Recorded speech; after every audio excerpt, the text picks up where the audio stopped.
The marketplace is definitely evolving and changing. That's no problem. We do this. Don't we? We have been so guilty of doing this. Life is harder for a dog these days. So if we're not providing the support that people need based on that, like, we're failing people. Folks tell me no one's going to pay that for training. And now I charge, 3 times that. I really don't know. She really doesn't know anything about gardening. So it served my purpose. Cooey, everybody. Welcome to another episode of Let's Talk Dog Business. And we have another guest for you this week. We are joined by the lovely Amber from, I hope I'm going to get this right, is it Summit Dog Training? That is right, yes. Good memory. Check me out. You are joining us all the way from... Fort Collins, Colorado, USA. Love it. Love it. We caught up. I can't even remember how long ago it was. A while back, wasn't it? A couple months now. But we enjoyed our conversation that much that we were like, we need to get you on the podcast because we think you're pretty awesome. So, well, thanks. I'm happy to be here. Yay. Tell everybody a little bit about you then so they know more about you. Yeah, so I have been in this industry, the dog training industry, for a long time. I like to kind of fudge how long I've been in here because it's a little bit too long, I feel like sometimes. But I started training dogs when I was 10 and then started teaching training classes when I was 13. So I've been in the industry for over 20 years now. And currently, my business, Summit Dog Training, has been in Fort Collins for going on 11 years. And we're a team of 11, soon to be 12 folks, some full-time, some part-time. And we do quite a bit of different service programs for our community, from private lessons, group classes, and our kind of enrichment training drop-off service where clients bring us their lovely pups for the morning, and we get to pamper them and give them all sorts of like dog-focused enrichment and socialization opportunities, as well as a little bit of training in a really like small group boutique setting. So, and then, a wide variety of other things, from online resources for clients around the world, and free community events, and just whatever else we can think of on any given week. Wow. So I think we'll go back to how you started growing your business. It's like kind of just there. Like there is a lot. Packed it all in. Yes. But yeah, you're obviously now a team of like about to be 12, I think you said. Mm-hmm. So is it you managing that entire team? How does it, like, what do your days look like now? And then we'll go back and find out how you started to grow that. Sure. So my days now, I've a couple years ago worked on giving myself a promotion in title to CEO. And I do have a wonderful operations manager and an office manager who take a lot of the management pieces off my plate now. I'm in a healthy, normal week in charge of vision and big projects and curriculum development and program design and some of the like financial back-end management. I do still see my own clients, although it's quite a bit more limited than it used to be, just out of preserving some amount of hours in the week to not do dog stuff. But so in a healthy, like balanced week, that's what my role looks like. And certainly some weeks fit in that mold. And then some weeks I have more necessity to step back into operations for different reasons. We've had a couple ups and downs with staff members needing extended leave or having, wanting to go on really cool, adventurous trips that we want to make happen. And so I do still find myself being the one that plugs a lot of the gaps in that, although we're actively like working on making sure that I'm less and less needed in those capacities. And was that vision, I mean, is where you are now what you'd envisioned it to be? That's a good question. 10 years ago when I first started, or almost 11 years ago when I first started Summit Dog Training, I don't know that I thought this far ahead. I think I was starting it because my partner was in grad school in the town, and I needed, we had just moved to the town and Fort Collins, and I needed, to use my skills and make us some money to kind of balance our household income. And then it just kind of kept growing, and people, wonderful people came alongside and were early additions to the team. And then we picked up a facility at some point. And so then we had more space and more time and more clients asking us for service. And so it's kind of, I think about 5 years ago is when I had to decide if I was in this for the next stage of growth, or if I was going to sell it or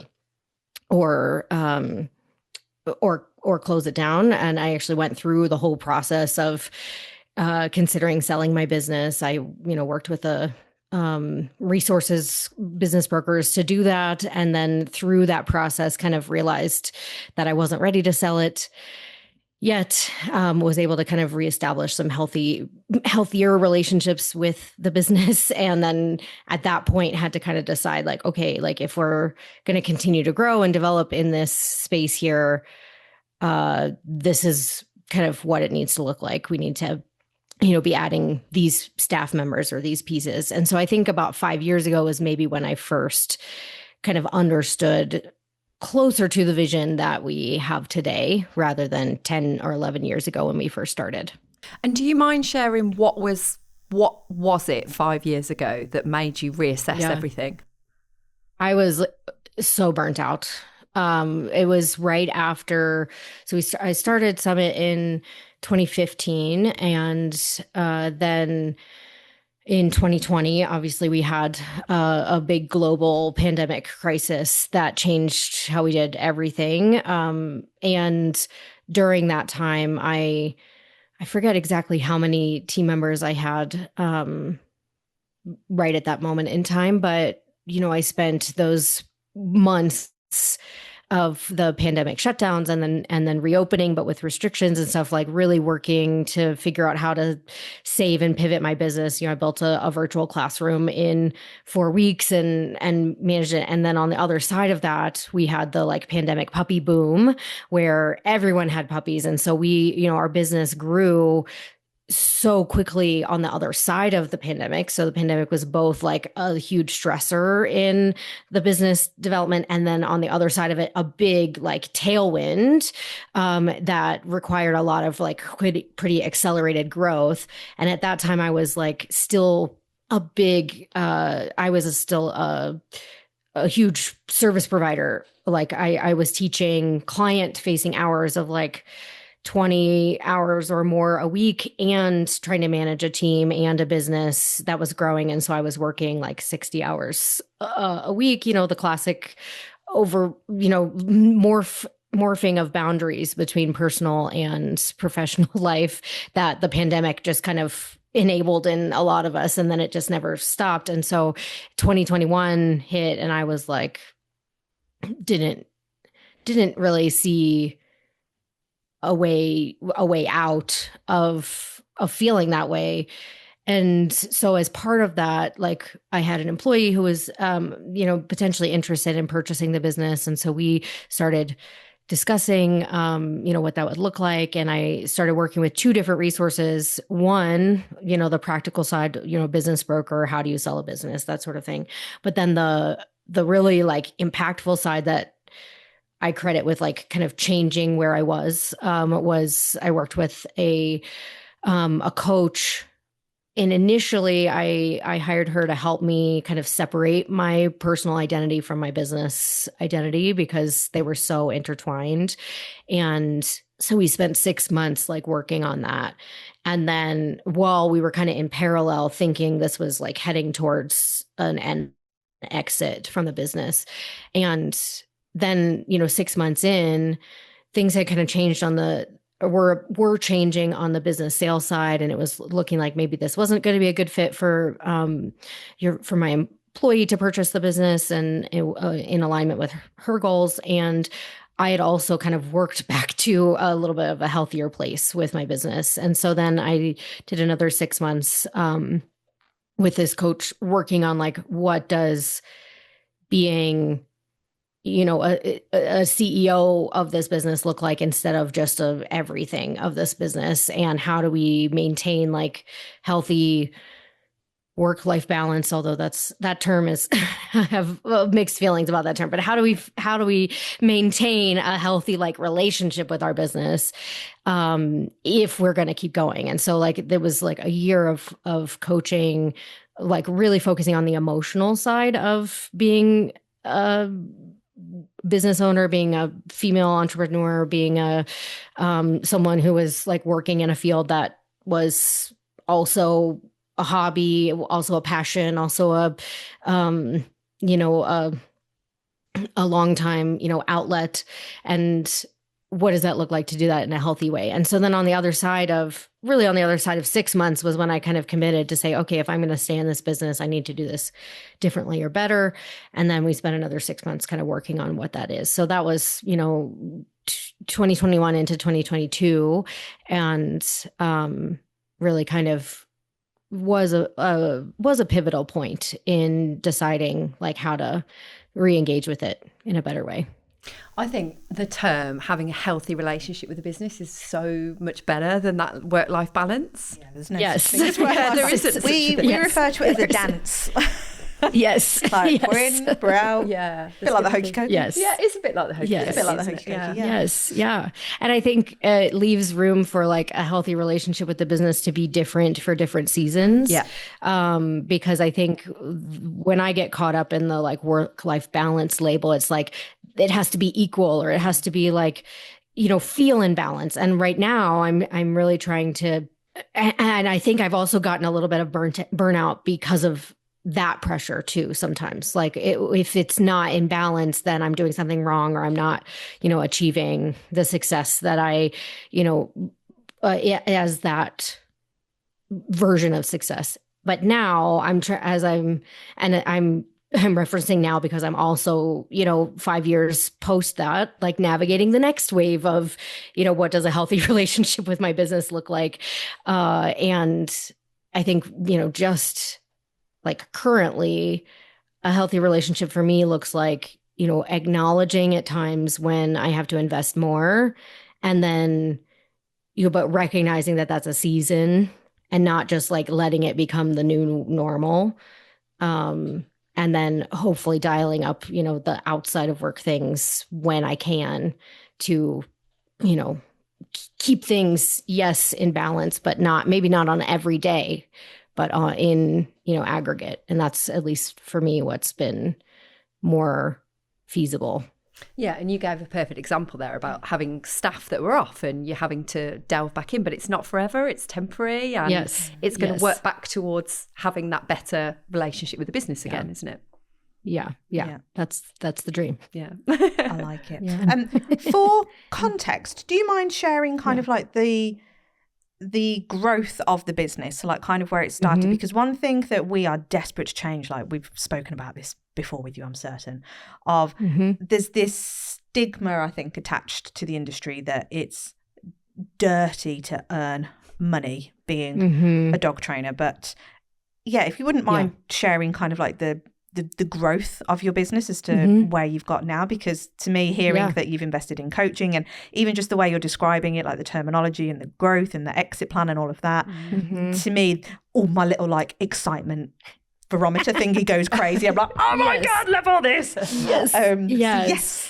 So when I started, it was just me, and I was, from the start kind of making waves with some of the business models that I put out there, because in my community, and the industry has changed so much in even 11 years, even in my little town. But 11 years ago, when I, tried to charge a very small amount for a private lesson package, I had folks tell me no one's going to pay that for training. And I was like, well, obviously people are paying that. And now I charge, 3 times that for the training package that, I created that at that time, and people pay it. And certainly there's been an evolution, and certainly we've had to evolve and change services. But I think that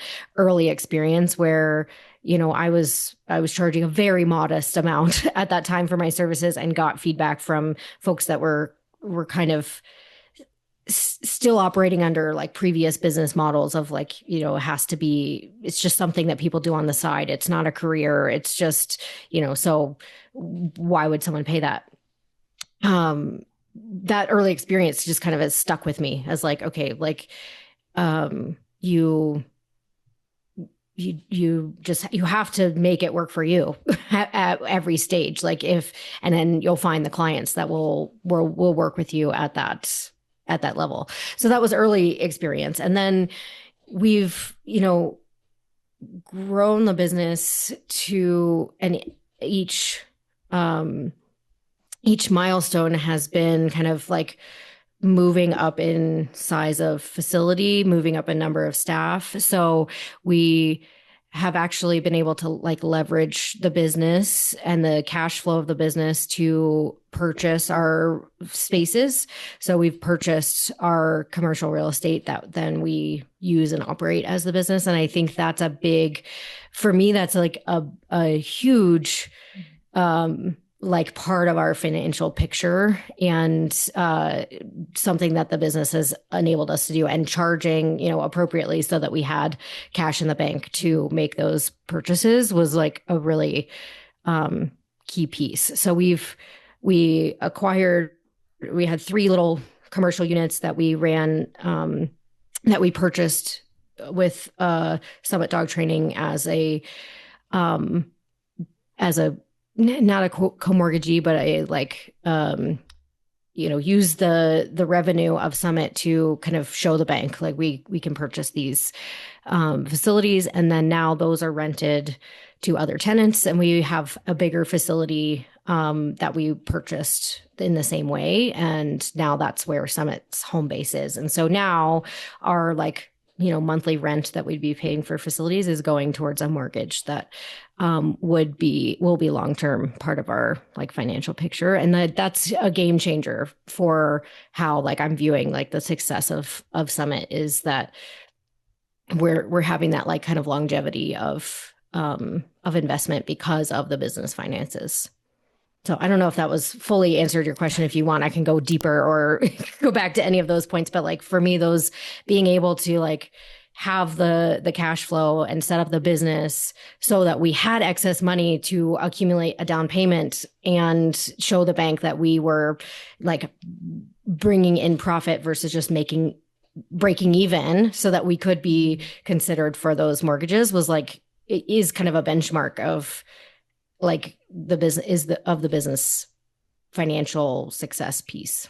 Yeah, and it's so lovely to hear, because I think a lot of us, when we are starting out as these solo business owners, and we speak to so many people, that we struggle to wrap our head around thinking it's possible to even make a 50K salary a year, let alone be able to buy units and, I was going to say buy staff. That doesn't sound quite right, but acquire staff, and employ, and be able to pay them, like a really good wage and everything. And to me, this is where me and Vicky are like so passionate about trying to bring the money conversation more out to this audience that are going to be listening to this podcast, to show that you can earn money in this industry, and it doesn't have to be dirty. You can do it with the best of intentions. You can do it with integrity. You can do it to grow your team and have staff that also love working with the dogs. You can do it to spread your message of, let's get some really good education out to the public. But in order to do so, your business has to survive. It has to exist. And in order to do that, you've got to bring the cash in. Yeah. Yeah. And as the like business owner, like especially a manager of a team, that's a piece of like my responsibility to make sure that we're like setting pricing at a spot where we can do that. We're in the middle of a small like cost of living price increase right now. And that, honestly, like a big amount of pushback that I got for that was from my team, well, what about the clients that won't be able to afford this? Or what about the what about these clients that have been coming for a while and, we don't want to raise prices on them. And I'm like, y'all, I want to give you raises. I want to be able to pay you more. And, the cost of everything is going up around the world, as we know, and it only gets more chaotic by the day, it seems. And this is just something we have to do. And we have to accept that our clients who value our work will pay it, and those that can't won't, and that's okay. And that's just, how we have to go about it. But it is an important piece. Something you said earlier. So you talked about having you got to the point where you had a CEO mindset, and the way you viewed the business was that CEO kind of mindset. Yeah. 2 questions around it. How did you, and I know you said you had a mentor, so it'd be interesting to kind of figure that out. How did you start to have that CEO mindset, and how much of that would you attribute to the success of the business now? That's a good question. I think there's maybe a couple factors. One was just looking at all of the things that I was doing and realizing I was spending a lot of my brain space on the things that if I trained someone else, they could be making some of those decisions or executing on some of those things, so that I could have more brain space on other things. And some of it was necessity, just realizing okay, I either need to walk away from this entirely, or I need to change in a dramatic way how things are going. And then 2, it was identifying what things do I enjoy? What things do I like working on? And what things make it feel sustainable for me to keep going in this? And realizing that I do, when I have the time and the energy for it, I do like the building programs and building a network. I came in to the town I live in, moved here without knowing really anyone, and built a network and a referral network fairly quickly enough to start my business, and then kept snowballing it. I enjoy that process when I have the time to do it, and have the ability to spend time on doing it well, versus just feeling like it's falling through the cracks. So kind of looking at all the different things I was doing and be okay, if I'm going to keep doing this, I need to be working on the things that I'm really good at and the things that I enjoy doing.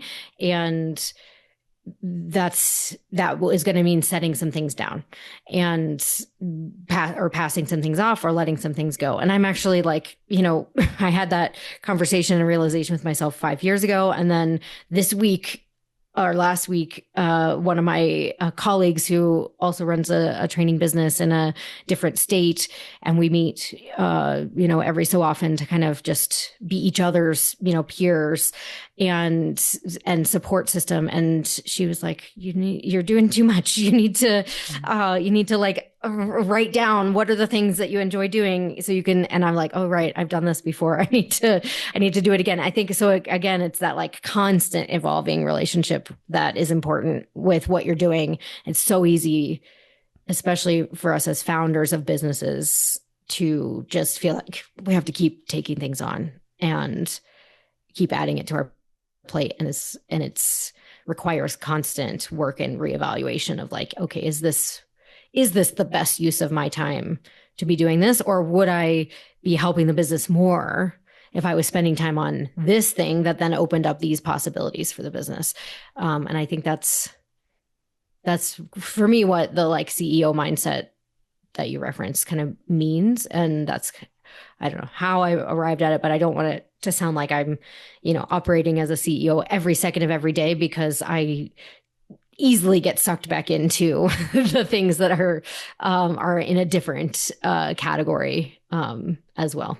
Yeah, no, that answers that brilliantly. And I think for us, something that's really helped is like separating out, like you say, is this a good use of my time? But kind of separating all the tasks into like £10 tasks, £100 tasks, £1,000 tasks. So like for you, kind of what you alluded to was like your connection and you're building something bigger is like, that's where the £1,000 tasks are. And that's where your focus should be. And the £10 tasks, like those are the things you can outsource. They're as important, but they're not an important role for you, because that's not going to move the business forward. Yeah. I want to say, even though I can quickly say I can take on 10-pound tasks. No problem. We do this. Don't we? We have been so guilty of doing this. Yeah, it is. It's so easy. Just tweak the website because I can do it, and it will take like. And you've said to me, no, let the guy who sorts that out do that. And I'm like, okay. But it's a really hard thing to stop yourself from doing, isn't it? Yeah, I've had to like really like smack her Reined me and in. be like, stop it. This is why we have Peter. He can go and do all of this stuff. And she's like, but by the time, basically it comes down to, I can't be bothered to brief somebody else when I could just do it myself. So actually it comes from a lazy perspective rather than anything else. Lazy, but I'm willing to do the work there and then. So it's not lazy really, is it? It's kind of just, But I understand it, and I know that really in the long run, that's the best thing, because once he's been shown once, he can just do it again and again if it's needed. You know? Right. So, no, it is hard to let go. And I think it is, I geek out so much on like this business journey and this lifestyle that we all go through, because it fascinates me and it amazes me, but it doesn't, because I know the journey we all go on, because we're going through it, we've been through it, and you evolve so much, don't you, as a business owner? You go in from being that scrappy little dog trainer initially that's like, yay, I just love dogs and this is amazing and I love consuming all the knowledge, and now I want to go and help other people. And then you start by just taking on a handful of clients, and then before you know it, you're like, oh shit, I'm now like this accidental business owner here that I don't really know what I'm doing. And then I think for a lot of us, that's when that burnout can come in, because we're not operating by a plan. And I think a plan scares a lot of us as well, because we're thinking, well, I don't know what I want to do. I don't know if I want to diversify into puppies from reactivity or whatever it is, or I don't know if I want to run a team. I don't know if I want to push past a certain earning threshold so I don't have to pay more tax, or I don't even want to, like, that's not me. That's not how I identify. Yeah, it's like facing up to the big decisions that they're probably trying to avoid in the most part, because I think I did for many years. Yeah. It's and again, I think we're surrounded by it. It's almost like, I think you mentioned at the start of this podcast, like we are almost encouraged to believe that it's a hobby. It's not a business. Yeah. Because I mean, for many years it was like, at least in my early exposure, kind of growing up in the industry, like I knew several dog trainers who, when I was early on, like I only knew of those, I knew one who it was her full-time job. And then the other ones were like, yeah, I have a full-time job, or I work at a vet and I do this on the side, or I, am a groomer and I do this on the side, and nothing wrong with that but it wasn't, at least in my corner of the world, like something that for many years people did full-time until much more recently. And you can see where the perception comes in, that it's an industry not to maybe take as seriously as it should be, because so many people are doing it on the side. And again, nothing wrong with that. I started with it on the side and went all in, and it's a common path, isn't it, that people take. But you almost look at that public perception of it and go like, no wonder they might think that we shouldn't be charging more and we shouldn't be, looking at ourselves as a proper business owner, when like we are just doing it on the side for the most part, or hobbyist, Yeah. It's, we always think so much of this industry is, we're almost just like not questioning it enough, are we, in lots of ways, and we just do what everyone else does, and it's an easy thing to do, and we're comparing ourselves, and we look at the problems that we have created and we're just adding to those problems.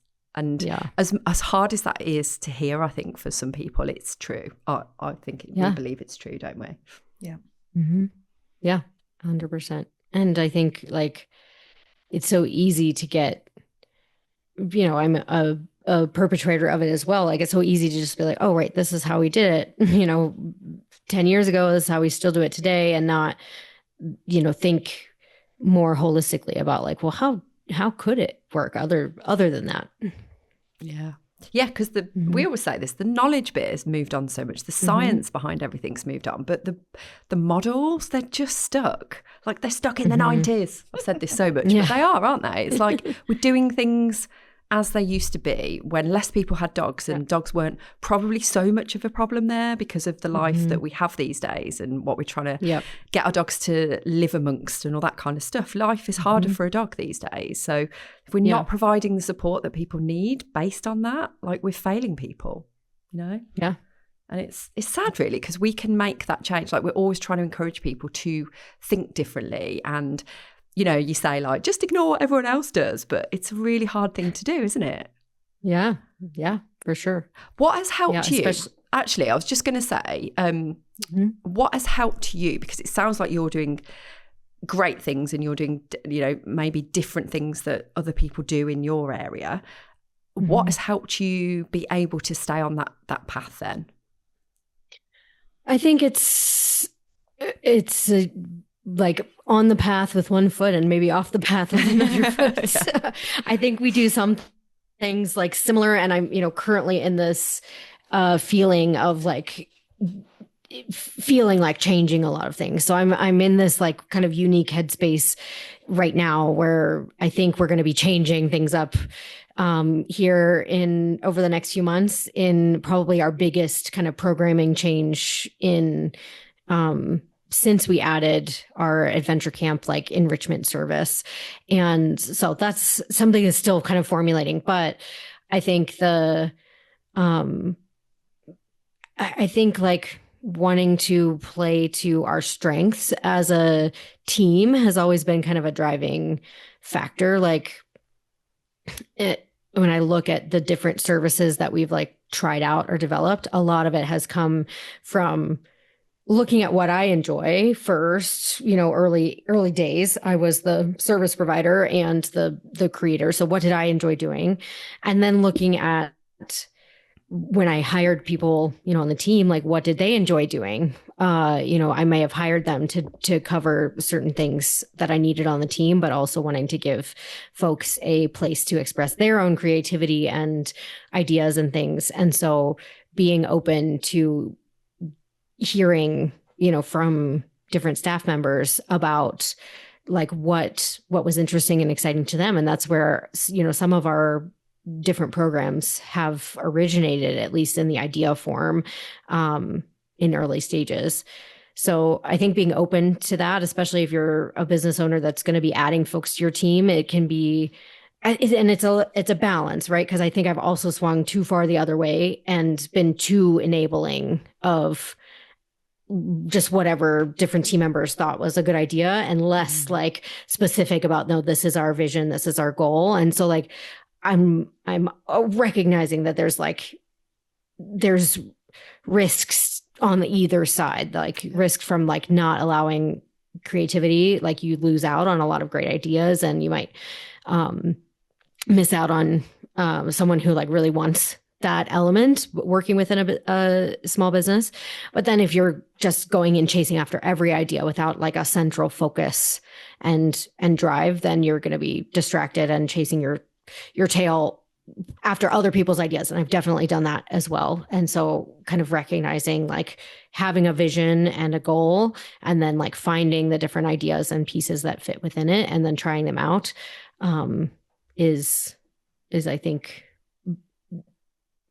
like how I've more or less operated in the creating different things. And I also like looking at like what are other industries doing for things. So one of my kind of ideas that I'm working on now that I'm, trying to bring into my business is based on a program design that I experienced at my own like martial arts gym. So my martial arts gym does some of their classes this way. And I'm like, okay, that's really cool. Like how could I take some of those ideas and bring them into my industry? And so it's not like exactly like completely original, but it may be a different way than I've thought to do it in my sphere.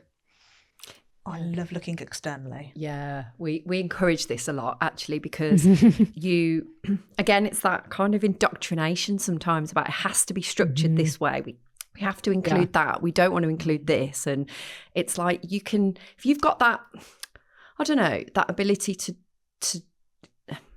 look at something and take the bits out of it that are going to be relevant to you. You don't have to completely replicate it if you don't want to. You might want to do that, but just stick the dog thing into it. But you might just take elements of it and go like, I really like that bit of it. And you can do that. You can pull it out and you can bring it in. And we really encourage, but I think dog folk find that a really hard skill to practice, you know? Do you find that in general? Yeah, I mean, I know for me, like, especially when I've been in periods of burnout and feeling overwhelmed, the last thing that I want to do is go and reinvent the wheel and create new things, because I'm just trying to keep my head above water with what I'm doing currently. And so going and rethinking and being like, well, what if I changed all of this so that it would be better and I would be less underwater? You know, that's great. But like there's the hill to climb to get there can sometimes feel daunting. And so I think, you know, certainly personally, I've been like, oh, well, this is just the way we do it. And it's a less resistance to just keep doing the same thing, even if it's not 100% working in the way that I'd like it to. And so it takes like a really like clearing the space on the schedule, on the brain, to be able to think about it differently. And I think for me, another piece that I'm always fighting, and I bring this up because I've just been giving myself a pep talk about this over the last week, is like the perfectionism piece of, if I'm going to try a new idea, it has to be completely fleshed out. I have to have every piece thought out. I have to have every like detail ironed out. I have to, you know, have a super polished presentation for the clients and stuff. And so then that bar that I set for myself and for the program that I'm coming up with is like up here, and it is too daunting to even start. And so I am trying to currently giving myself lots of pep talks about like, you can throw this out there at the 10% level and then like build as you go. And obviously we still want to care about, or we still want to provide great client care and great client services and things, but like there are ways to do that without it looking like this right from the very beginning.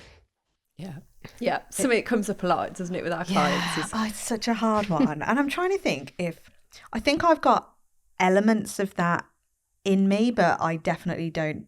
It's not a massive barrier for me. I would rather stick something out there and the risk of it failing, and I learn more from that failure and I'll get on with it again, which has its cons as well, because maybe it's not at the level that I want it to be, but I do the messy action in the opposite way, I think. Yeah. But also it's like, you don't know if there's a need for it sometimes either, do you, until you've actually talked about it and put it out there and sort of built up a little bit of momentum around it. Like, and for us, definitely, we work on pressure really well. So if we've committed, it's not a good thing, but well, it is. Again, pros and cons, but if you've committed to going like, this, who wants this new thing is coming, and people are like, yay, and they start committing to it, you're like, well, I've got to bloody do it now, because I've got people who have said they're in and they've paid for it potentially. So, you know, and that is quite a scary way of doing things sometimes, but actually I think it's proves the concept, proves people want it, and you just then go, well, okay, it forces me to actually do the bloody thing and get it out there. So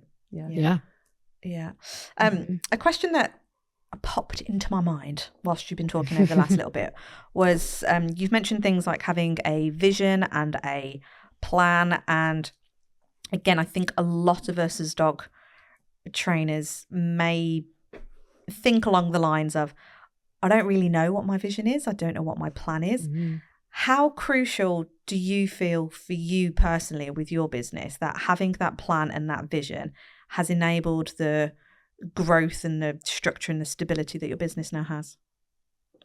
Yeah, I think it's really important to have that for a couple reasons. One, it's something that I can come back to when I'm feeling distracted by shiny objects and things that, over here seem like they would be a good idea. And I'm like, nope, actually, like if I really think about this and in light of like the vision that I set for the company, then maybe this is something I need to set down. So that's important. I think it's especially as you bring team members on board, it's really important to have a unifying vision, because if not, it's going to be a lot harder for everyone to be moving in the same direction cohesively. And it's hard enough with a vision statement and with a something that you can keep coming back to. So I do think it's really important. I do think it's a big factor in our success over the years.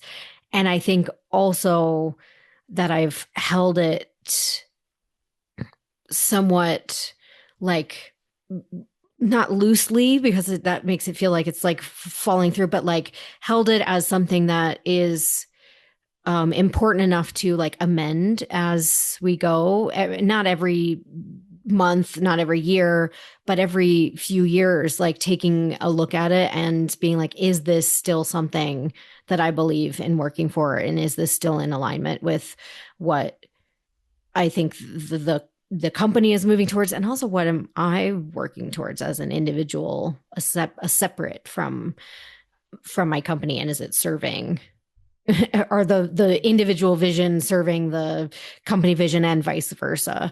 And so I think like there's like ways where I have kind of modified the vision over the years because because of like all the other factors around life. And so I feel like maybe it's a little bit more muddy than just like, 11 years ago, I had a vision that I've just held to and gone without like any sort of modification, because that's, I don't think that's entirely accurate either, but it's kind of just been this like North Star almost, but continuing to like reorient around it as the years have passed. Yeah, I think that's a really nice. We love North Star kind of thinking and guidance and stuff. And I love that you are willing to change it as well and just reassess it, because I think rigidity, is that the word? God, rigidity. That was very well said. It came out better than I thought it was going to in my brain, actually. I think it's one of these things that we are, a lot of dog trainers get stuck with. They go, if I create something, I have to love it forever and it can't ever change, and it's what it, and I have to, and this is where the paralysis sometimes comes in, because it's got to be that perfect and you've got to be that sure about it. And there's, it's this fear of being able to just like change anything you want whenever. Now, what I'm not saying is like, think of a vision and then next week think of a completely different one. But what you're saying is like, you can go back and just make sure that you are on the right track. Your heart is with it still. And where the company is going is still in that direction, or does it need tweaking slightly on a slightly different course? And I think that this is something we'd really like to change in the industry as well, is to just go like, you can change anything at any time. If it doesn't feel right, that's okay. Like, it's your business and you are the CEO of that business, and you can make these decisions and you can change the course of where that business goes. And if you're not happy with it, if something feels off, it's okay to reassess it. It's fine. But I think there's definitely a fear around it. What would you say? What's your belief, or what are you seeing from being on the ground in respect to all the other dog trainers and behaviorists out there, specifically from this business lens?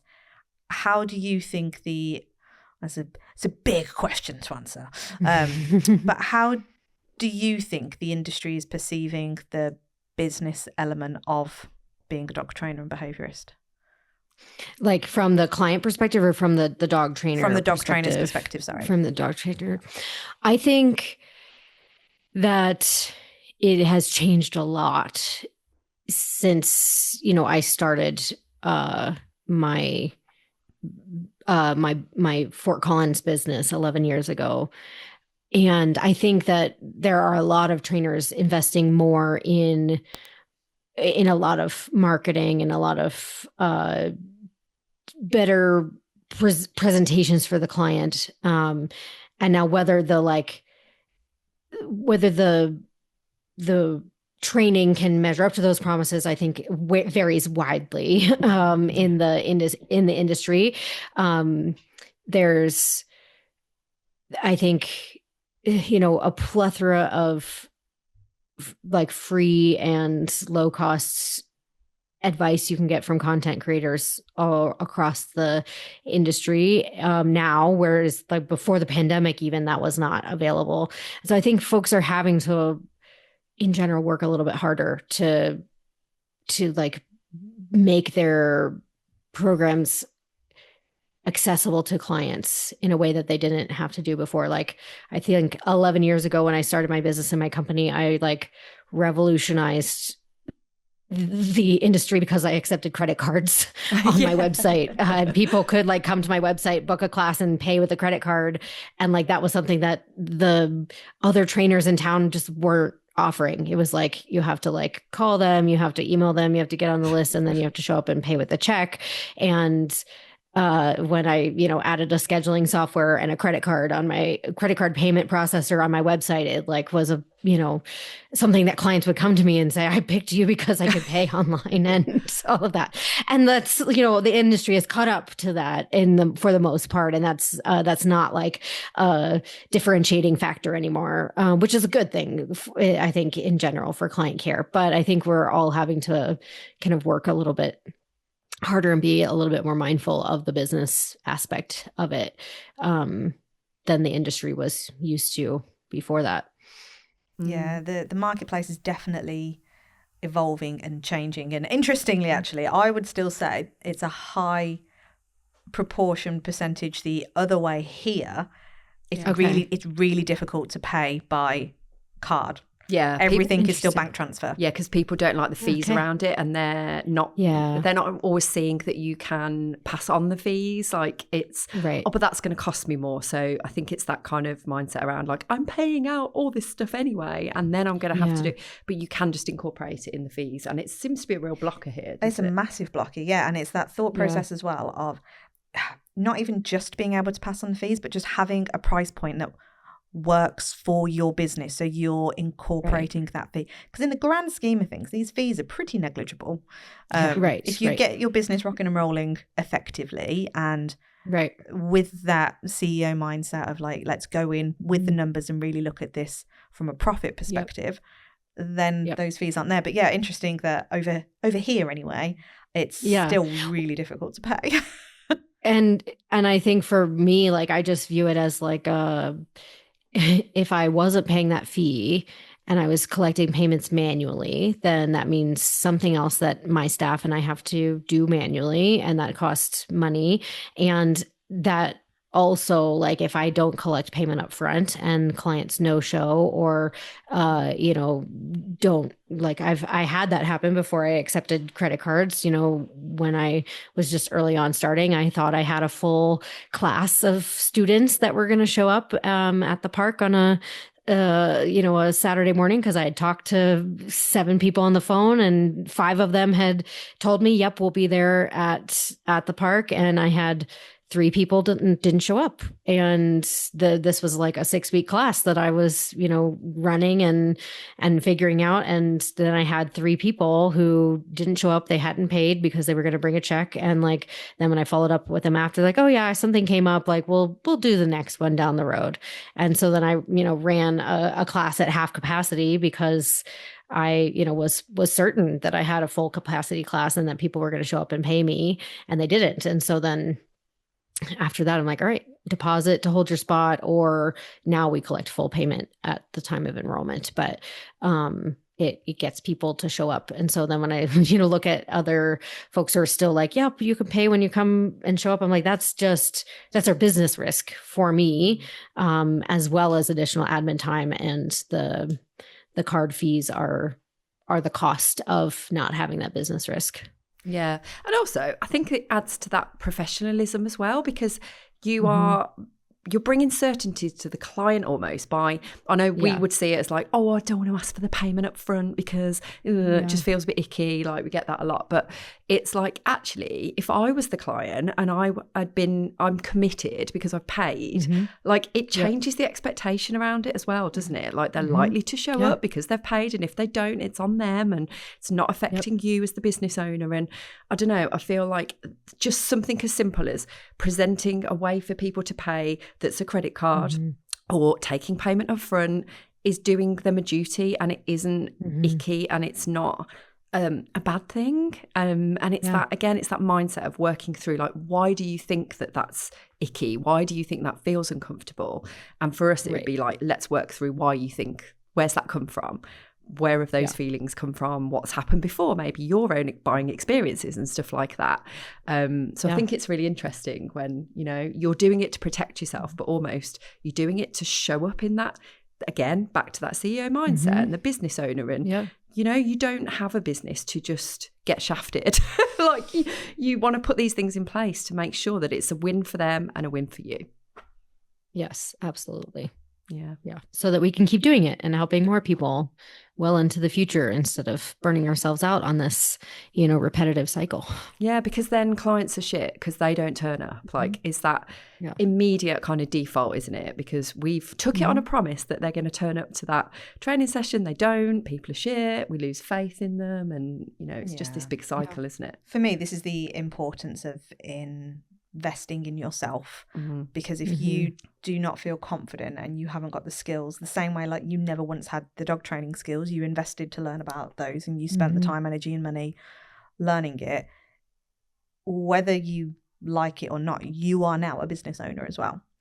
And you've got to look at the business like a business, and that business needs cash flowing through it to survive. It needs certain things. It's almost like a living, breathing thing in its own right. It's not a real living, breathing thing, but you know what I mean. But we call it like an ecosystem because that's what it is. You need to look after it and nurture it and, you know, make sure it survives, not just survives, that thrives. So yeah, because otherwise you're right. Like you do end up in burnout, and then you end up with a business model that has allowed you to be burnt out because maybe you've taken on too much emotional burden, because now not only are you dealing with the emotional side of dog training, you're now trying to run the business and do the cash, and then all that guilt and all of the stuff comes in. Then we're not confident about upping our fees, even though, like you mentioned earlier, the world is upping their fees all the time. Right. Like the fuel to put in my car at the moment is ridiculous. Yes. And it's okay for that to go up. It's okay for my gas and electric to go up. It's okay for food to go up. Yep. All the services that, you know, as a business I use, like my accounting software and my scheduling software, they raise their fees often. They don't have, you know, I mean, maybe they do on their end, but I'm just seeing the notice that says our fees are going up. Like, and so I have to like accept, like, yes, this is the reality. Yeah. And they don't justify it, do they? Like when when your gas provider puts the fees up, they're like, I'm so sorry, we're having to do this because da, da, da, da, da, da. They just do it. But us as dog professionogonna have to justify it and go, I'm so sorry, everyone. I haven't put my fees up for 5 years. Right. I'm going to have to do it now. And I'm so sorry. And it's like, it doesn't look great when you see stuff like that. Just own it and go, this is what happens. The fees go up. Yep. You know? Yeah. It's so interesting, isn't it?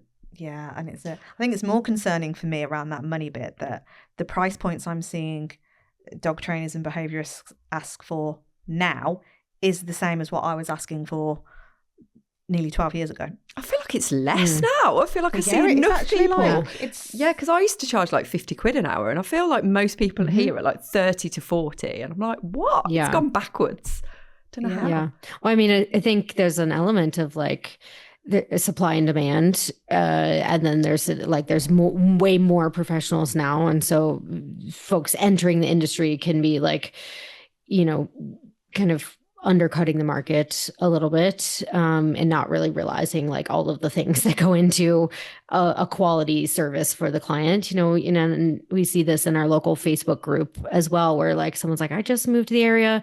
I like training dogs on the side. Come pay me $20, for a great lesson with your dog. And you're like, yeah, like, okay, like someone seeing that who isn't understanding, a client seeing that who isn't understanding the difference in education, experience, and client care that they're going to receive with that person over that. It's like, well, why would I go and pay, 6 times that to this professional when this person said that they would do it for this? And like, I think there's a little bit of like market perception and marketing that as an industry we have to like keep doing to educate folks on the service that we provide.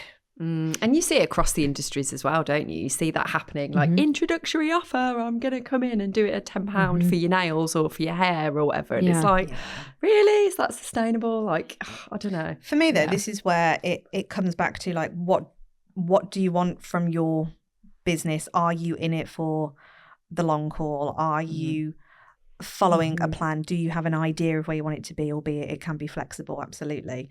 But are you as committed as you can be to your business, and are you willing to put in what's needed to help it grow? And then that comes with understanding your clients, understanding how to market, outsourcing and investing in help and support for all of the areas that you don't know, because when you are invested in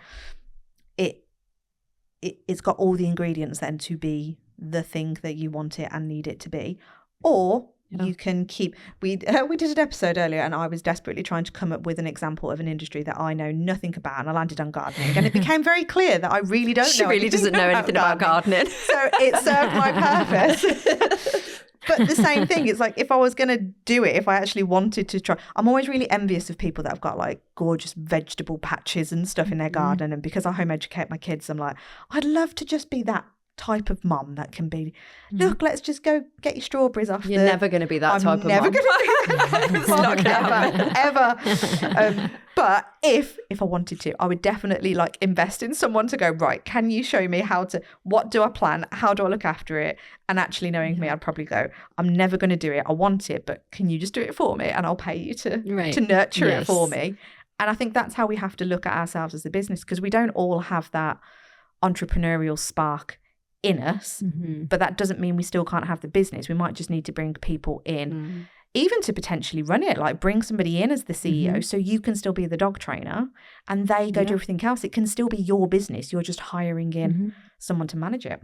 And actually, that's a really good point to make, because I think a lot of people that we've spoken to along the way could do with doing that because they just want to focus on delivering the awesome service. And if that is just too much, like I can't like put that hat on and this hat on and whatever. Don't feel like you should move your hands. No, I know. There. I've got my gas there. Or they're scared to outsource it because they feel like someone wouldn't do it. I don't know. But maybe they can just give them everything to do, and maybe that's the way to run it. We've heard of situations like this, actually, where people have done that before. Yeah, it's like bringing in... So instead of you going to work for somebody else, because I think that's a thing that a lot of people don't like the idea of either. It's like, I like having that freedom and flexibility.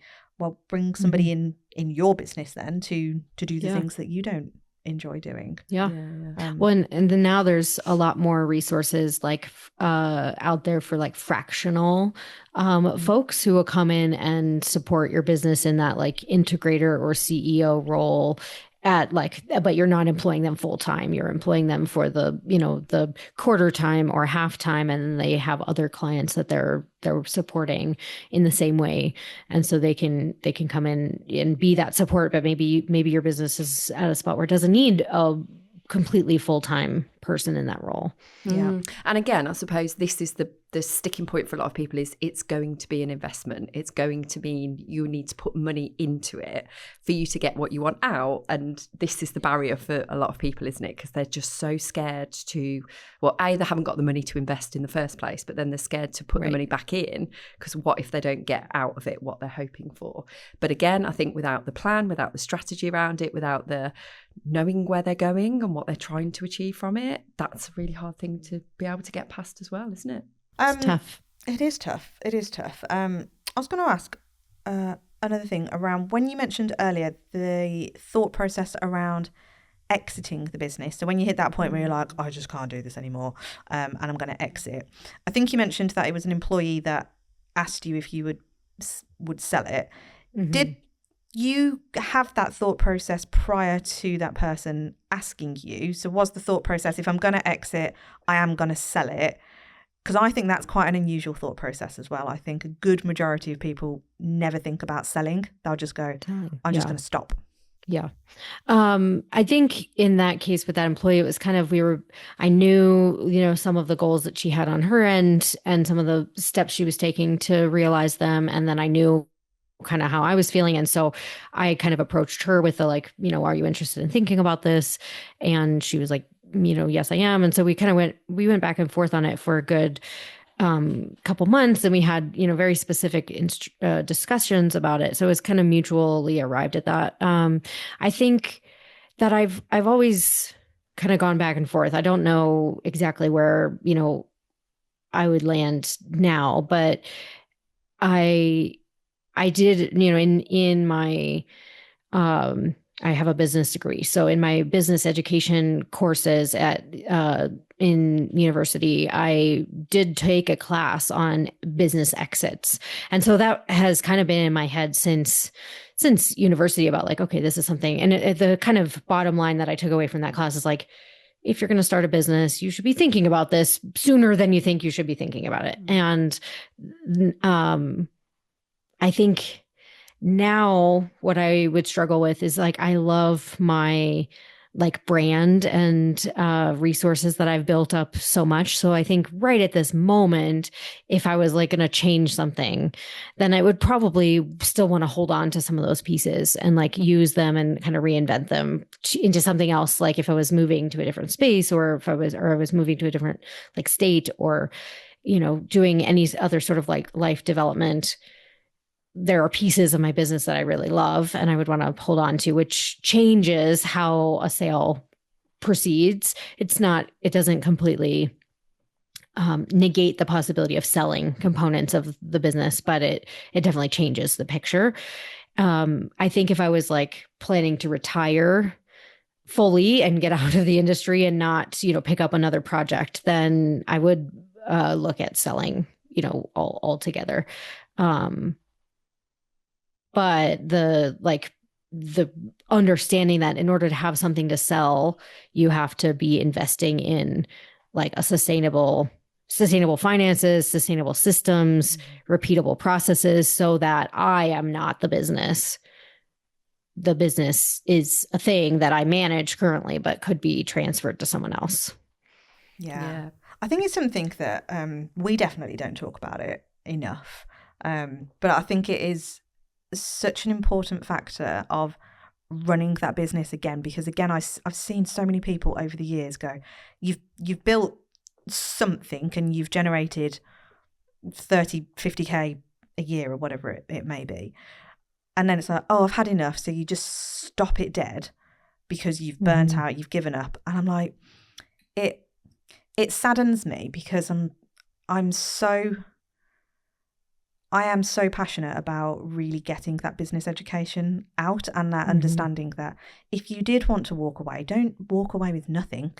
Let's put something in place so you at least have something to sell. And there's been people come to me over the years to say, do you want to buy my business? I was looking at relocating at one point, and it just so happened, bizarrely, the world works this way, doesn't it? The person who was selling the property that I was looking at had a dog walking and training business, and she had a van, and she was like, you could buy my business as part of the house sale. I was like, oh, interesting. Tell me a little bit more about it. And in her head, she wanted 10 grand for the business. And I'm like, how does that business work exactly? And she's like, well, I've got about these 10 repeat clients on dog walk, and you can have my van. I was like, what?